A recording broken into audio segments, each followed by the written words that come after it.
हाँ जी। अब हमारा नेक्स्ट, इसको हम जब, जो हमने अभी पढ़ा कंजम्पटिव जो वैल्यूज हैं, ठीक है, मतलब जो वैल्यू है डाइवर्सिटी की, है ना, बायोडाइवर्सिटी की, तो इसको हम कितनी कैटेगरीज के अंदर डिवाइड कर सकते हैं, ये आपको 10 मार्क्स में आ सकता है। You should know about this classification, right?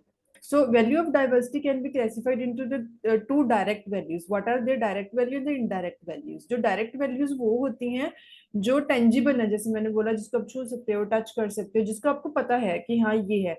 जो इनडायरेक्ट वैल्यूज होती है उसको आप टच नहीं कर सकते, छू नहीं कर सकते इनडायरेक्टली, बट वो हमें मिलती हैं।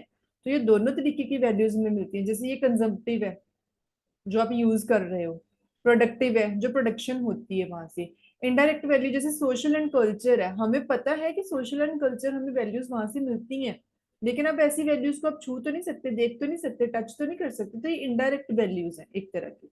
एथिकल है, आपको एथिक, आपके ऑब्जेक्टिव्स, एस्थेटिक, ब्यूटी के साथ रिलेटेड चीजें, ठीक है। तो ये अब एक ऐसी है, देखो डायरेक्ट वैल्यू होती है, they are the food resources, like grains मिलते हैं हमें, vegetable, fruits, whatever we are gaining in the form of fruits, sorry food, from the nature ना। सो ये जितने भी प्लांट रिसोर्सेज हैं, जितने भी मीट, फिश, एग, ये सब कुछ हो गए, ये सारे प्रोडक्ट्स क्या हैं, ये सारे एक तरह के डायरेक्ट वैल्यूज हैं। This also includes other value like medicine भी हो सकती है हमें, फ्यूल, टिम्बर, ये सारा कुछ जो हमें मिल रहा है, ये डायरेक्ट वैल्यू हमें डायरेक्टली इसकी तरफ से मिल रही है। और ये भी आगे फिर दो तरह की होती है, consumptive and the productive value. Consumptive कौन सी है? These are the direct use value where the biodiversity products can be harvested and consume directly, कि आपने उनको हार्वेस्ट किया, ठीक है, और आपने उनको कंज्यूम कर लिया। फॉर एग्जाम्पल जैसे फूड है, क्रॉप्स होती है ना, आपने उनको कट किया क्रॉप्स को, और फिर आपने उनको यूज कर लिया, खा लिया, तो ये डायरेक्ट वैल्यू है। फ्यूल है, ड्रग्स हैं, दे आर कंज्यूम्ड लोकली, ठीक है।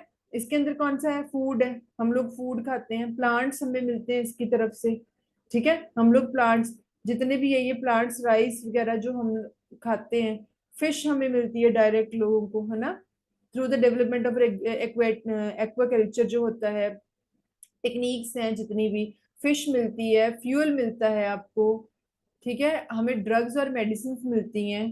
तो ये सारी कंजम्पटिव वैल्यू के अंदर आता है। उसके बाद हमारे पास प्रोडक्टिव वैल्यूज कौन सी होती हैं? Where the product is commercially sold in national international market, तो वो आपको डायरेक्टली नहीं मिल रही, मिल जरूर रही है लेकिन डायरेक्टली नहीं, वो सेल की जा रही है नेशनल या इंटरनेशनल मार्केट्स के अंदर। So many industries are dependent upon these value. For example जैसे टेक्सटाइल हो गया, लेदर हो गया, सिल्क हो गया, पेपर हो गया, पल्प हो गया, ये सारी चीजें आप डायरेक्टली तो नहीं गेन कर पाते। लेदर आपको डायरेक्टली नहीं मिलता, अगर हम लेदर की एग्जाम्पल लें, ये तो बेचारे आगे फर्दर एनिमल्स की स्किन से बनता है, चाहे उनको उनको हंट किया जाता है, उनको मारा जा रहा है बेचारों को, what ever is going on in the world, फिर उनकी जो स्किन है उससे लेदर बनाया जाता है। So this is different option, right? तो ये हमें डायरेक्टली नहीं चीजें मिलती, ठीक है। तो ये क्या है? ये डायरेक्ट और इनडायरेक्ट, जो डायरेक्ट वैल्यूज है उसके अंदर कंजम्पटिव और प्रोडक्टिव वैल्यू है। इसकी पहले प्रोडक्शन होती है, इसको बनाया जाता है with the help of man made activities, फिर हम इनको यूटिलाइज करते हैं, ठीक है। अब हमारा सेकंड टॉपिक जो है, सेकंड जो कैटेगरी है वो है इनडायरेक्ट वैल्यूज। बायोडाइवर्सिटी ये हमें और भी बहुत सारी मतलब चीजें हमें प्रोवाइड करवाती है, ठीक है। तो इसके अंदर क्या है? सोशल एथिक, जो भी ये वैल्यूज हैं, अब हम इनको हम वन बाय वन पढ़ते हैं। अब देखो, सोशल एंड कल्चरल वैल्यू, बहुत सारे ऐसे प्लांट्स है, बहुत सारे एनिमल्स है which are considered for the holy and the sacred in India and are worshipped. बहुत सारी ऐसी चीजें हैं हमारी इंडिया में, जैसे कुछ एनिमल्स हैं, कुछ प्लांट्स हैं जिनको हम, जिनकी हम पूजा करते हैं। जैसे तुलसी हो गया, उसको बहुत सारे घरों में इनकी पूजा की जाती है, इस प्लांट की। कुछ लोग इसको एज ए मेडिसिन यूज करते हैं, ठीक है, बट लेकिन है ये हमारी सोशल और कल्चरल वैल्यू। जैसे काऊ होगी, है ना, हमारे इंडिया में बोला जाता है ना गौ माता, तो ये सोशल और कल्चरल वैल्यू है, ठीक है।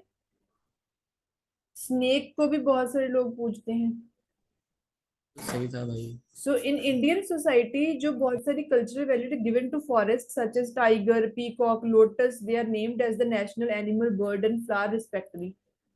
टाइगर हमारा नेशनल एनिमल माना जाता है, पीकॉक नेशनल बर्ड है, लोटस नेचुरल फ्लावर है। तो ये सोशल और कल्चरल वैल्यू हमें मिलती है। एथिकल वैल्यूज कौन सी हैं हमारी? These are related to the conservation of biodiversity, where ethical issue like all life forms must be preserved is laid down. Ethical हमारी मॉरल ड्यूटीज भी होती हैं बहुत सारी, तो ये वैल्यूज हमें यहाँ से मिलती हैं। ठीक है। एस्थेटिक, एस्थेटिक वर्ड हमेशा ब्यूटी के साथ रिलेटेड होता है, सुंदरता के साथ। ठीक है। So aesthetic which is attach to biodiversity, ये कौन सी है? Natural landscapes. ठीक है। Which are these are delight to watch, recreational activity के लिए। बहुत सारी ऐसी पार्क्स हैं, बहुत सारे ऐसे सीनरी, ऐसे सीनिक व्यू जो आपको मिलते हैं, वो आपको देखने में सुंदर लगते हैं ना, तो एस्थेटिक वैल्यूज हमें मिल रही है इनकी तरफ से। ये ये कहीं ना कहीं प्रमोट करता है इको टूरिज्म को, which further generate revenue by designing of zoological, botanical gardens, national parks, wild life conservation. ये हमें बहुत सारे बेनिफिट्स देते हैं। ऐसी पार्क्स को बना के, इनको प्रिजर्व करके रखना, इनको बना के रखना, और यहाँ ये टूरिज्म बढ़ाता है। टूरिज्म से क्या होता है, हमारी एक तो चीजें रिकॉग्नाइज होती हैं वर्ल्ड लेवल पे, और हम लोगों के लिए इनकम भी जनरेट होती है जहाँ पे भी ये बनाई जाती है। इकोसिस्टम सर्विसेज कौन सी हैं? Earth is a home of million of species. हमें पता है, हम बोलते हैं ना धरती के बहुत करोड़ों ही टाइप के, बहुत मतलब हम काउंट नहीं कर सकते, इतने स्पीशीज हैं यहाँ पे। So every organism depend on the one another for the energy, survival and the other life processes। हमने ये कल परसों भी हमने पढ़ा था, जिसको हम बोलते हैं एनर्जी। ये जो साइकिल्स हैं, हर एक ऑर्गेनिज्म अपनी लाइफ की सर्वाइवल के लिए किसी और के ऊपर डिपेंड करता है। हमने कल परसों भी एग्जांपल दी थी, जैसे हम लोग ही हैं, हम लोगों को जीने के लिए हम लोग नेचर के ऊपर बहुत पूरी तरह डिपेंड करते हैं। ऑक्सीजन चाहिए हमें, प्लांट से मिलती है। हमें फूड चाहिए, वो भी हमें प्लांट से मिलता है। ठीक है। वो चाहे आप वेज हो चाहे नॉन वेज हो, कुछ भी है, मिल तो आपको नेचर से ही रहा है, धरती से ना। तो हम और लोगों के ऊपर हम लोग डिपेंड करते हैं। So this dependence of organism on one another and their surroundings forge an interacting called ecosystem. तो इस डिपेंडेंसी के लिए हम लोग एक दूसरे के साथ इंटरकनेक्टेड हैं और इंटरेक्शन करते हैं हम लोग। ठीक है। सो इस वे को क्या बोला जाता है? Ecosystem. So the interactions among different components of ecosystem, they are fundamental for the well defined environment. So these are the ecosystem services. अब हमारे पास इकोसिस्टम सर्विसेज थोड़ा ब्रॉड टॉपिक है, ये हम कल कवर करेंगे। ओके। अब मुझे आप लोग प्लीज, जो भी आपको डेली रीड करवाया जा रहा है, इसको आप लोगों ने डेली के डेली रीड करना है। अगर मैं जनरली आप लोगों से पूछ लूं कि व्हाट इज इकोसिस्टम, हमने जो भी किया है, आज पढ़ा है, इसके अंदर मुझे इसका सिर्फ मीनिंग क्लियर कर दो कि व्हाट इज इकोसिस्टम। इकोसिस्टम क्या है?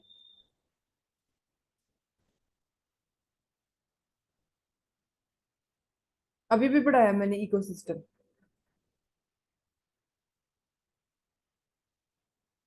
अभी भी नहीं समझ में लगा कि इकोसिस्टम क्या होता है?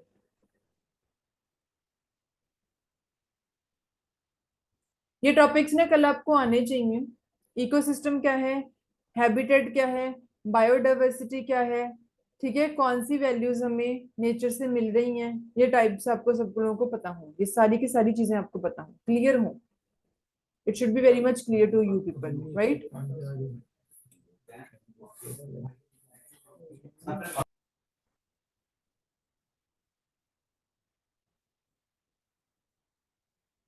कल आप लोगों को जब ये क्वेश्चंस के आंसर पता होंगे, only then I will continue your next with your next topics.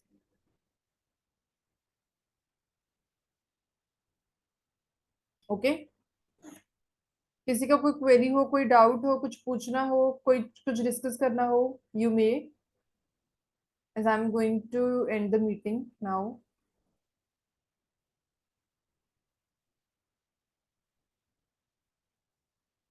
कोई डाउट नहीं है, कुछ नहीं पूछना आप लोगों ने?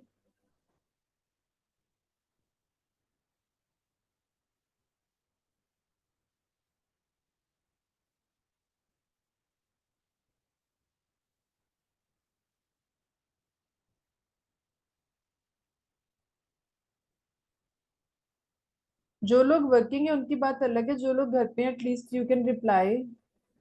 एक टू वे कम्युनिकेशन होता है ना, एंगेजमेंट आप लोगों की, it is compulsory. How can I teach you people if you are not replying, if you are not responding me?